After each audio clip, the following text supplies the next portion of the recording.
¿Qué onda? ¿Cómo están? Oigan, como vi que tenían dudas muy similares, casi todas, les decidí mejor grabar este video. Ya logré resolver el problema con mis audífonos. Creo que es más bien con la aplicación de la cámara con la que grababa otros videos, pero con el Zoom ya lo solucioné. Este, Les explico. Voy a ir pasando la presentación en los puntos que considero que se van repitiendo las dudas. Entonces les voy platicando. Vi que la mayoría de las dudas se enfocaban en el concepto de tensión y de aguzamiento, entonces voy a dejar claro esa parte y, y de paso pues vemos un ejemplo de todas, ¿no? Entonces, esta imagen del Alzheimer, de cómo representarías la enfermedad del Alzheimer con una imagen, me gusta porque es una forma como poco esperada o difícil de interpretar con imágenes. O tú puedes describir los síntomas de una enfermedad, tú puedes describirla, pero ¿cómo le hacemos como mercadólogos, como diseñadores, para a través de una imagen transmitir un mensaje, ¿no? Entonces, por eso les puse esta, ¿no? Se fijan, tiene además de connotaciones de sintaxis, de orden, pues, tiene también de semiótica.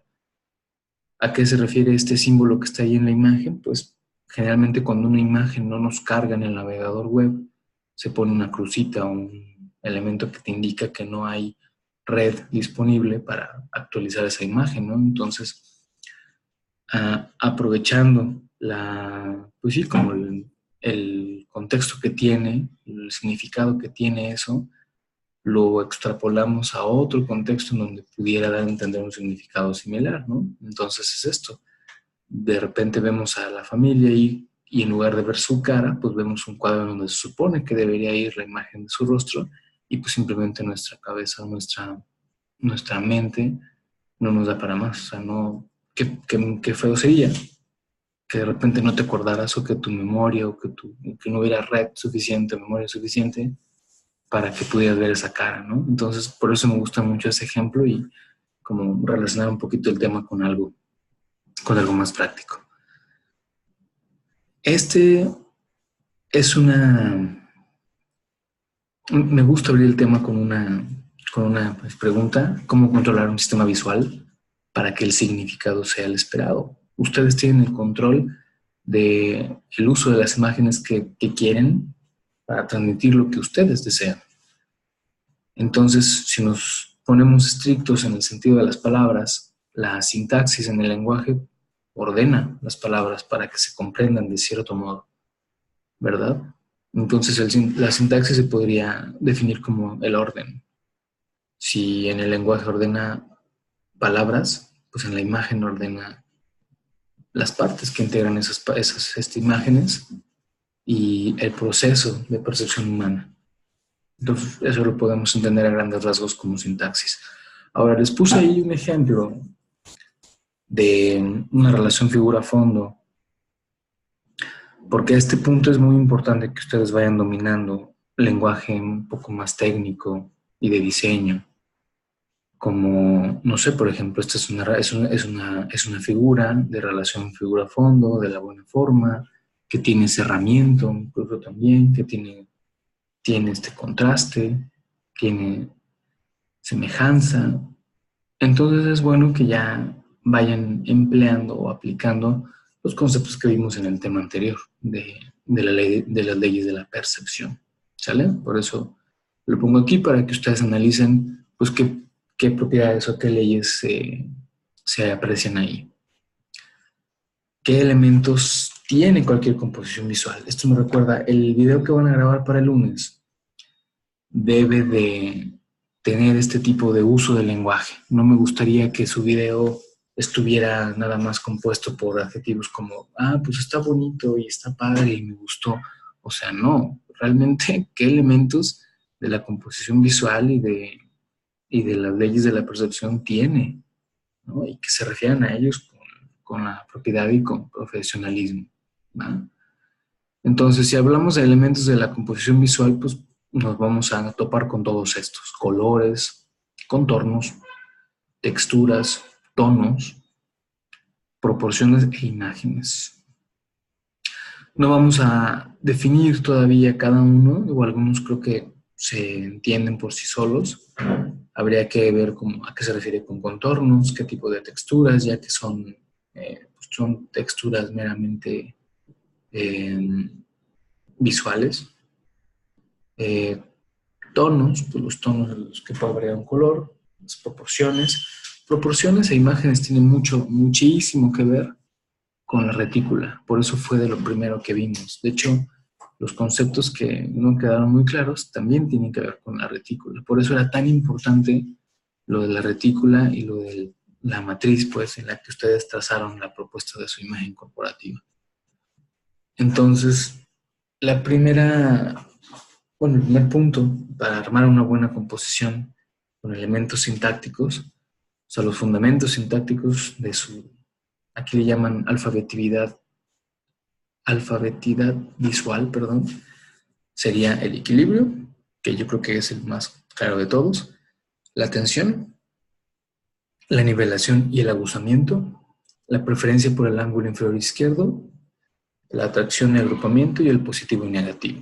Aquí alguien me preguntaba, me parece que fue Natalia, lo de la preferencia por el ángulo inferior izquierdo. También hay otros autores y expertos en marketing, como Howard Schultz también dice que la preferencia por el ángulo inferior izquierdo depende de qué medios. A lo mejor en un cartel, en una postal, en algo más visual que tenga un sobreelemento, pudiera ser que sí.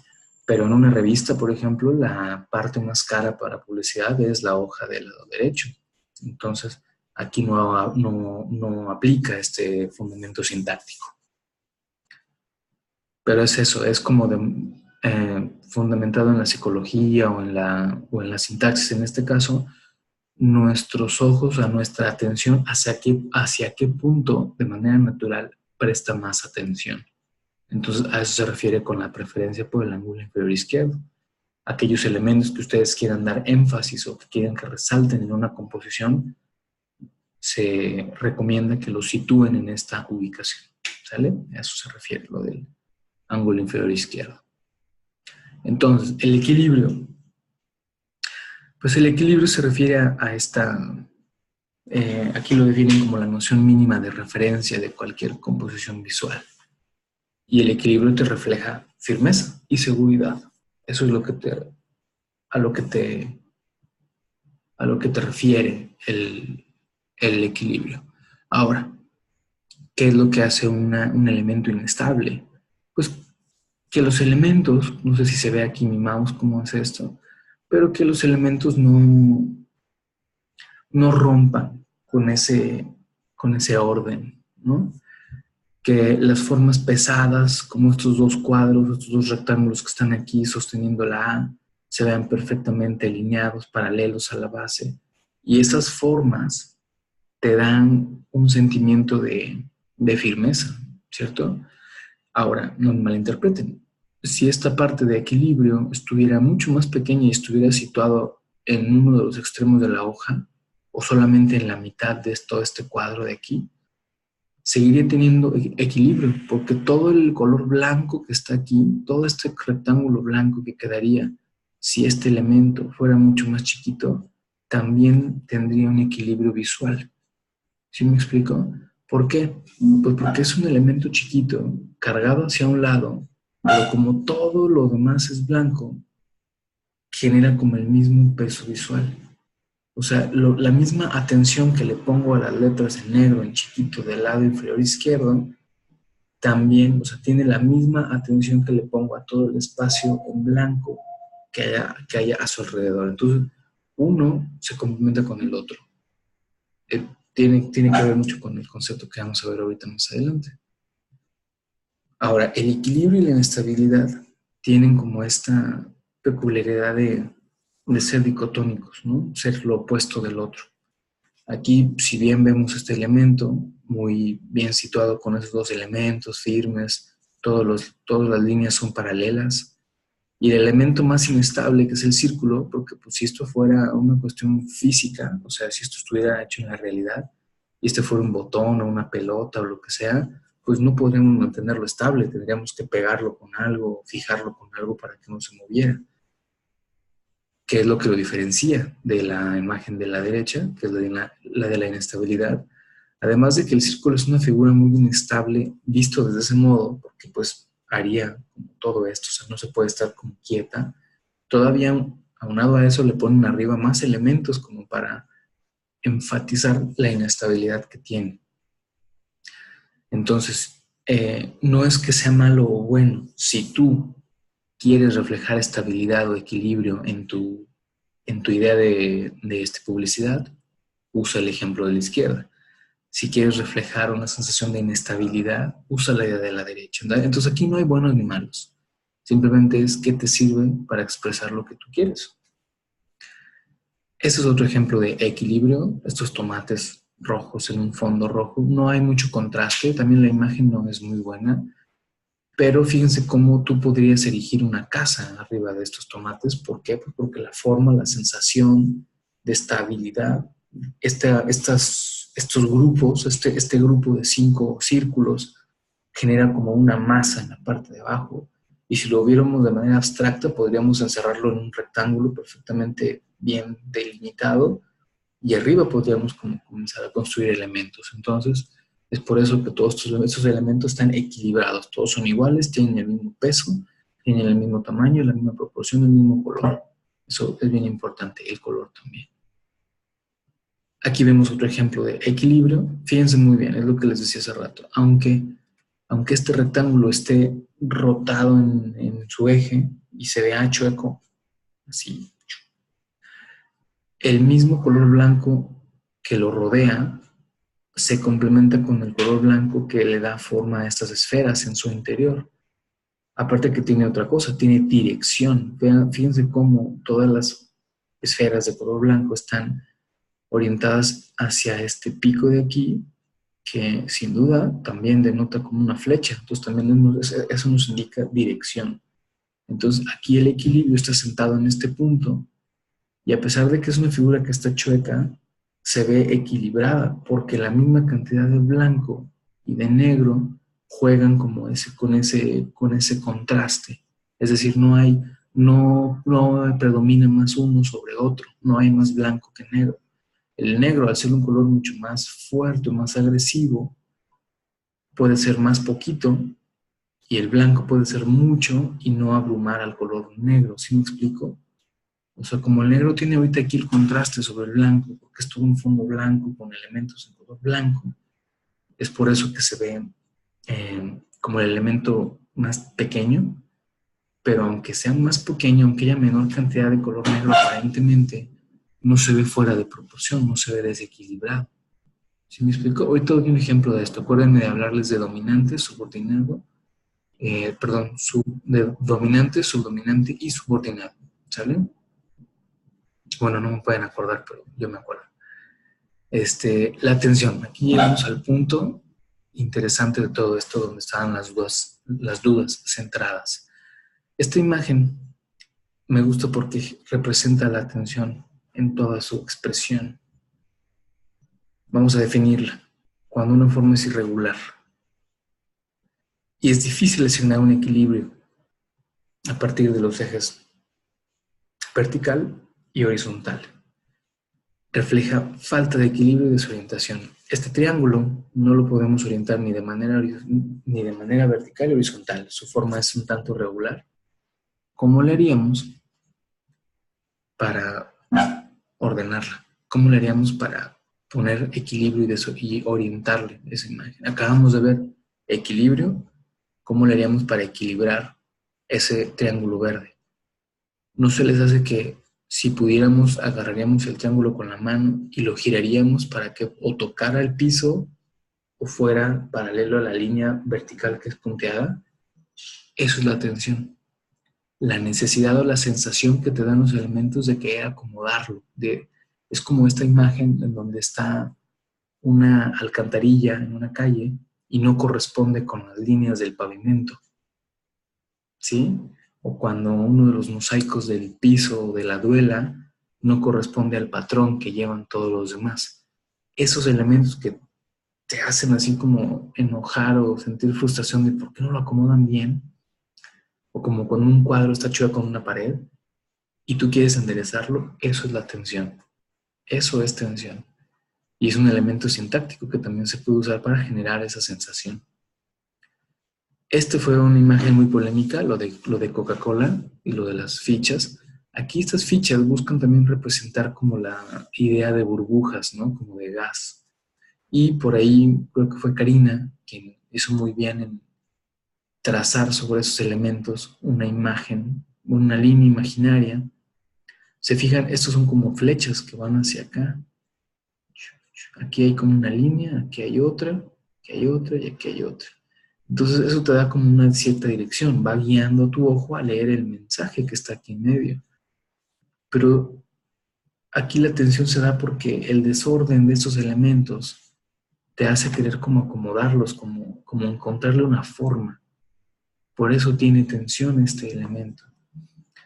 Ya después, sobre todo porque te das cuenta que esta imagen en grande, o sea, es una cucholata, es una ficha, y que los elementos que se repiten al fondo no es otra cosa más que una copia, una réplica de ese elemento, pero más chiquito. Entonces sabes que se trata de un objeto que no es lo que aquí dice ser, porque nos hacen pensar que es como esta cuestión del gas, de las burbujas, pero después te das cuenta que no son burbujas, son fichas. Juegan como ese doble papel en el mensaje. Entonces te hacen querer como acomodarlas o hallarle una forma. ¿Sí me explico? Entonces es una estrategia para centrar como tu atención en ese punto y de manera inconsciente quizás tu mente encuentre las flechas que te menciono, que están como en esta dirección y que te hacen leer el mensaje y te guían en toda esta composición. O sea, no están al azar. Aparentemente son puntos así por todos lados, pero forman una dirección que te invita como a apreciar la composición como un todo, que al final es gestáltico, eso. La nivelación y el aguzamiento. ¿Qué estamos viendo aquí? ¿Qué hicimos la actividad del parcial pasado? Líneas, retículas, una trama. Es eso, es lo opuesto al equilibrio y a la estabilidad. Es cuando queremos, cuando nos encontramos aquí, dice situaciones visualmente inesperadas y que generan tensión. Si ya vimos qué es la tensión, ahora las situaciones que visualmente generan tensión es eso. Aquí vemos que la nivelación es, si yo tengo mi rectángulo, este rectángulo verde que estamos viendo aquí, y trazo dos ejes, la mitad vertical y la mitad horizontal. El punto medio, en el punto medio yo puedo poner un elemento. Pero si de repente muevo ese elemento y lo cambio de lugar, mi mente va a decir, oye, ¿qué hace ese punto ahí? Se ve mucho más claro este ejemplo en la siguiente imagen. Aquí, en esta imagen de la esquina superior izquierda, vemos un punto que está muy pegado al borde de arriba y está un poco despegado del borde de la derecha y muy despegado tanto de abajo como del borde de la izquierda. O sea, no tienen nada que hacer ahí. Aparentemente no corresponde a ningún eje, no está en el medio vertical ni en el centro horizontal. Entonces, ya después que trazamos más líneas, vean cómo aquí trazamos una línea diagonal uniendo las cuatro esquinas del rectángulo, nos damos cuenta que el punto no está tan mal proporcionado, está dentro de los ejes de percepción. Por ahí alguien me preguntaba, ¿cuáles son los ejes de percepción? Pues los ejes de percepción es lo que ustedes hicieron con su retícula. A cualquier imagen, a cualquier composición, a cualquier cosa, trázale los ejes de percepción, empieza por trazar las mitades, y si no corresponde con las mitades o con los centros, traza las terceras partes, divídelo en tres, divídelo en cuatro. Hazle una retícula de círculos. Por ahí Natalia también en la primera imagen que me mostró de su ejemplo de marca, ella tomó un rectángulo áureo que es una espiral áureo, y trató de proporcionarlo a su idea y vimos que sí encajaba. Entonces es esto, cuando tu ojo no, cuando tu ojo reconoce que un objeto no está dentro de sus límites de sus ejes de percepción, que le brindan estabilidad, por eso es tan importante la retícula, decimos que la composición tiene aguzamiento. Entonces, el aguzamiento es o se da cuando esos elementos generan tensión y es como si ustedes hubieran hecho lo de su propuesta de imagen, lo de su logo, lo de su marca, sin una retícula. Veríamos los objetos fuera de lugar, como que no corresponden a algo. Es por eso que es tan importante que veamos este tema inmediatamente después del otro, como para que encuentren una relación de para qué me sirve, ¿no? La noción de peso visual tiene mucho que ver con el equilibrio, muchísimo. Este es el ejemplo perfecto de lo que les decía hace rato. Ambos elementos están bien proporcionados, o sea, tienen peso visual. Quizás haya más equilibrio en la imagen de la derecha que en la de la izquierda, pero el simple hecho de que aquí haya un vacío es tan pesado visualmente como el hecho de que aquí haya un punto. Este elemento que tiene el cuadrado aquí pesa, digo, aparentemente aquí, obviamente eso es una balanza, ahí como una especie de trampolín simulado por un plano inclinado, aparentemente pues pesa más de este lado y del otro lado no hay nada, por eso no pesa, pero el vacío, el color blanco, hace que ese elemento esté bien proporcionado, o sea, no sé si me explico, a veces es un poquito difícil de entender, pero eso es a lo que se refiere que la imagen o el color que queda de fondo también genera un peso, también tiene una jerarquía en la composición, ¿va? Perdón, ahí se me fue una R, el balance asimétrico es esto, ¿ok? Ya vimos peso visual, vimos equilibrio, pero aquí, por ejemplo, aquí no hay tanto equilibrio, porque si se fijan, si trazáramos una retícula con los ejes, pues estos circulitos color azul están fuera de cualquier eje, no están proporcionados del todo, o sea, no están integrados a una retícula y causa aguzamiento. Tú quisieras moverlos y centrarlos o ponerlos en línea, como relacionarlos con el círculo grande, pero visualmente tienen un peso visual muy similar, tanto el círculo azul como los dos círculos azules del lado izquierdo. Visualmente se podría decir que pesan lo mismo, así como este ejemplo de abajo. Dos rectángulos pequeños o dos cuadrados pequeños pesan lo mismo visualmente que un cuadrado grande. La ecuación o la composición está balanceada. De hecho, una forma muy cómica de representarlo es esta, ¿no? Como en el sub y baja, ninguno pesa más que otro. Hay una corresponsabilidad. ¿Para qué sirve esto? Imagínense el diseño de algo tan sencillo o tan común, pero a la vez tan complejo como lo es una tarjeta de presentación. Si esto fuera mi logo, yo podría quitar los dos cuadros verdes de la izquierda y poner ahí mis datos, ¿no? Mi nombre, mi teléfono, mi email, etcétera. Y ese texto está fungiendo el papel de esos dos cuadros verdes. Entonces, el elemento que está del otro lado, el cuadro verde, me está generando la contraparte de ese peso visual para que no se quede nada más el espacio ahí en blanco. Que insisto, en sí el espacio blanco tampoco quiere decir que esté mal, porque me está generando un espacio y cierto peso. Ese vacío, ese espacio tan grande, me está generando también visualmente un peso que corresponde al del otro lado. Vale la pena ver más ejemplos, ahorita lo voy a hacer. Positivo y negativo, bueno, creo que esto es bastante lógico, va muy de la mano con el contraste. Donde haya positivo y negativo hay un contraste y no se refiere exactamente a blanco y negro. Les hablaba que algunos de ustedes les comentaba que en el círculo cromático cada color tiene su opuesto y su complementario, ¿no? El complementario y opuesto del verde es el rojo y viceversa, el del rojo es el verde, el opuesto del morado es el amarillo y viceversa, y el opuesto del azul es el naranja y viceversa. Entonces, he ahí una paleta de colores básica. Si de repente no saben con qué combinar un color, busquen cuál es su opuesto y cómo puede ir derivando ahí. Por ejemplo, esta combinación de de amarillo con negro, pues se pudo ver derivado en que, órale, pues el opuesto del amarillo es el morado, vamos a oscurecer ese tono un poco más, esa gama hasta que se convierte en negro y ver que se genera un contraste, ¿no? Dice aquí, sino a un contexto que se relaciona expresamente por una clara diferencia de color, posición, por escala o tamaño. Exacto, el contraste también puede ser nada más por color, sino por posición o por tamaño, pero ya estaríamos hablando un poquito más de balance, como de equilibrio también. Y hablando de contraste, también se puede definir como un elemento positivo al que capta la mayor atención que el negativo, al que queda más pasivo. Ahorita voy a hablarles de esto. O sea, aquí el espacio en blanco no tiene una forma en sí. El espacio blanco es el fondo y nada más. Nosotros, nuestra mente, le da la forma de botella, como está aquí esta marca de vodka, le da la forma de botella, uno, por la preconcepción que tenemos del arquetipo de botella, o sea, que las botellas tienen esta forma, ¿no?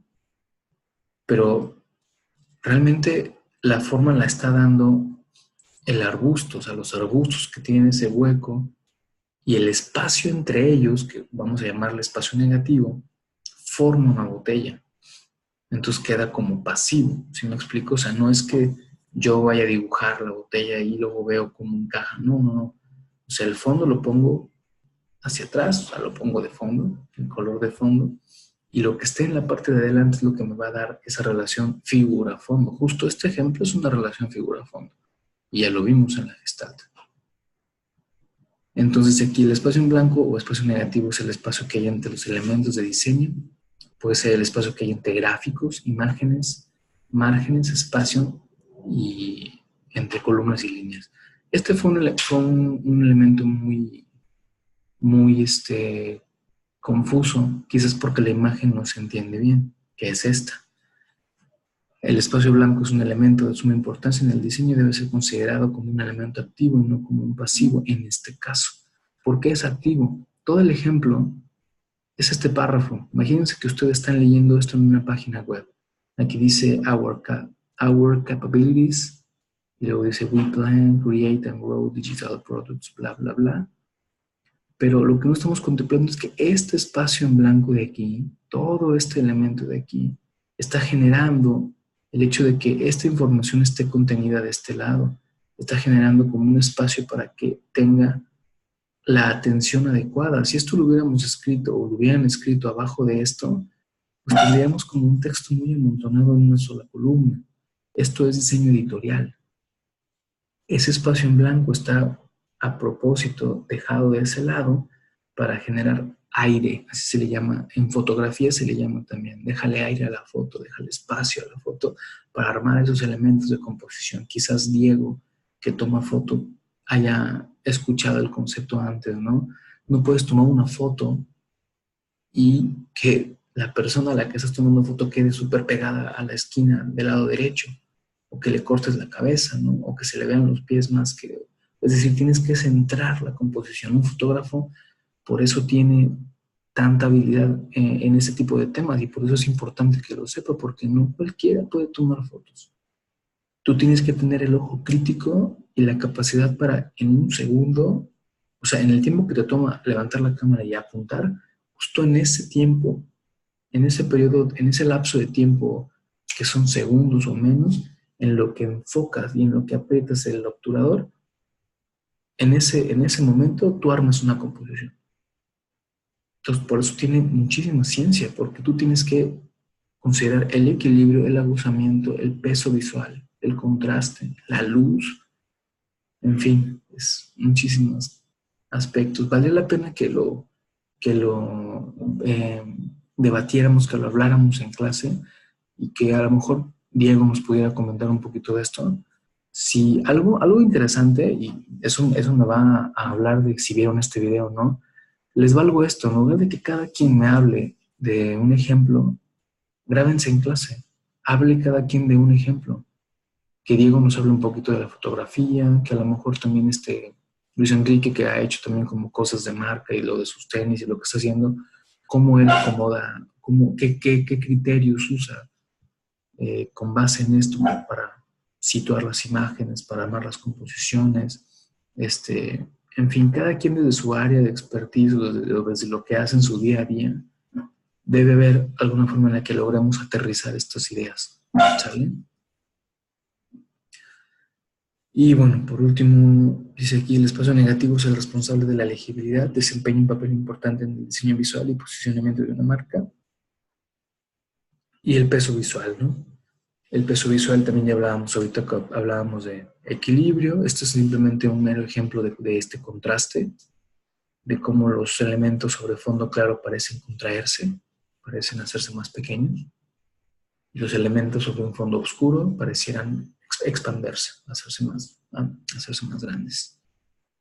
Y bueno, la legibilidad, ¿no? El objetivo es que el usuario pueda leer más fácil los contenidos. La legibilidad tiene que ver muchísimo con contraste, con ¿cómo se llama? Con pesos visuales, perdón. Aquí vemos otro ejemplo, como este elemento tiene como esta interacción con las páginas de cuando tú le pasas el mouse encima de las letras va cambiando de color.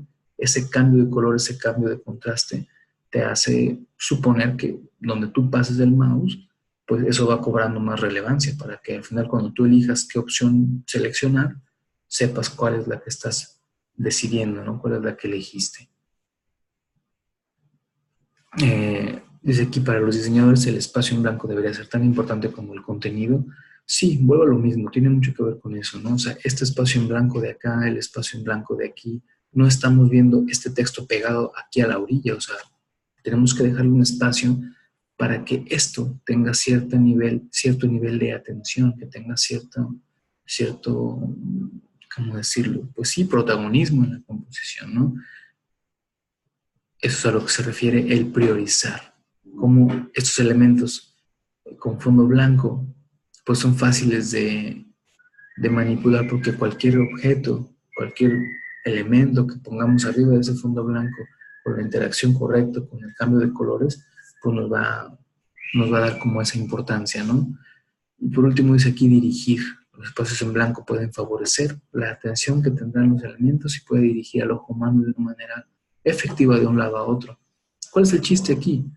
Aparentemente esto es como esto es de Dropbox y dice take your dogs anywhere. Pero ¿cómo? O sea, ¿qué está dirigido?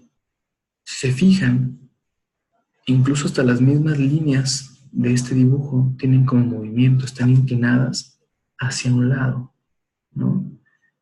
Este espacio en blanco ocupado por esa imagen hacen que denote como cierta velocidad, como que esa imagen vaya hacia allá. Entonces, la organización de la información en esa página va hacia la derecha, va de izquierda a derecha. Inconscientemente ves la imagen, captas la dirección por lo de dirigir, lees el mensaje que te pone aquí y sabes que sigue. O sea, ok, esta sección de la imagen me quiso dar este mensaje, vamos que voy para allá, se lee en ese sentido, que sigue, ¿no? Ahí te pone Learn More, o te logueas, o bajas la aplicación, etcétera. Pero aquí te dice como con ese elemento tan sencillo, cuál es la dinámica de interacción en ese entorno, en ese medio. Balance y armonía, igual, jugar con espacios negativos. Esto también es relación figura-fondo, cerramiento, ¿no? Los espacios en blanco son igual de importantes que las imágenes que contienen un diseño y de lo que se trata es de darles un balance para que se vean bien con el resto del diseño. Y eso es muy ingenioso, sin mencionar que estamos aprovechando un objeto, eh,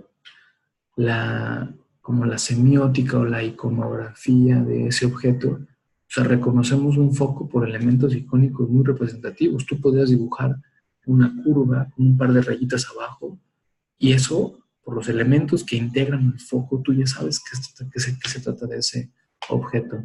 Es como, es como las casitas que dibujamos, ¿no?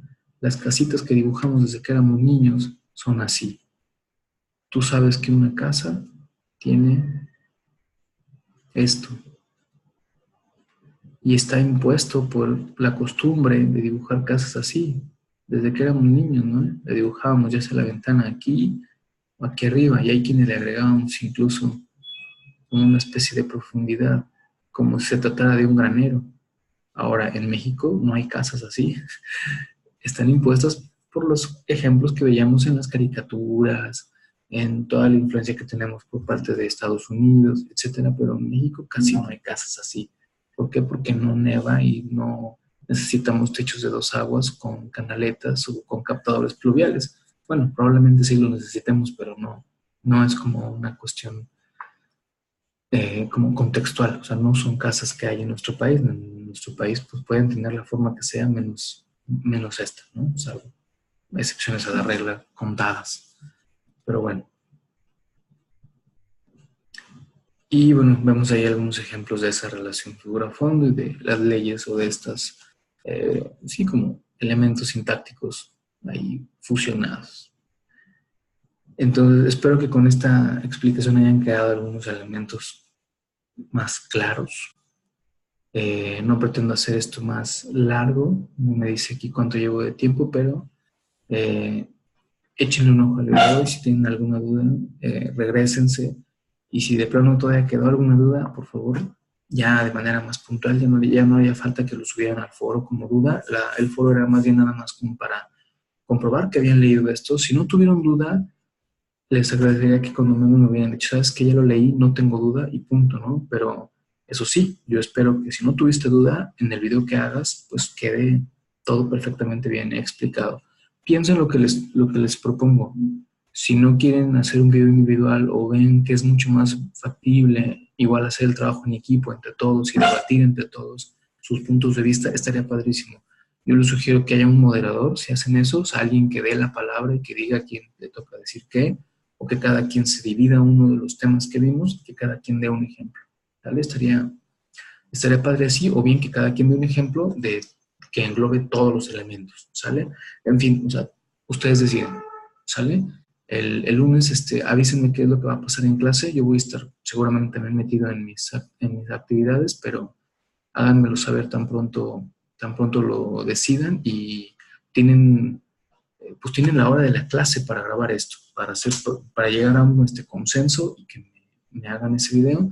Si ocuparan más tiempo, también háganmelo saber, ¿sale? Nada más díganme eso porque el foro se cierra a las 2. Entonces, si de repente no tuvieran tiempo suficiente y lo quieren hacer en la tarde o al día siguiente, puede que sea posible. Nada más háganmelo saber para saber yo cómo administrarme de tiempos y cómo gestionar las horas de clase que voy a estar llevando con ustedes. No me gustaría que esto lo presentaran hasta el jueves, porque ya tuvieron estos días como para trabajar un poquito en eso. Yo espero que el lunes lo hagamos y el jueves ver otro tema, que ya empezaremos a ver color, ¿sale? Bueno, entonces, pues gracias por su tiempo y cualquier duda estoy aquí al pendiente. Bye.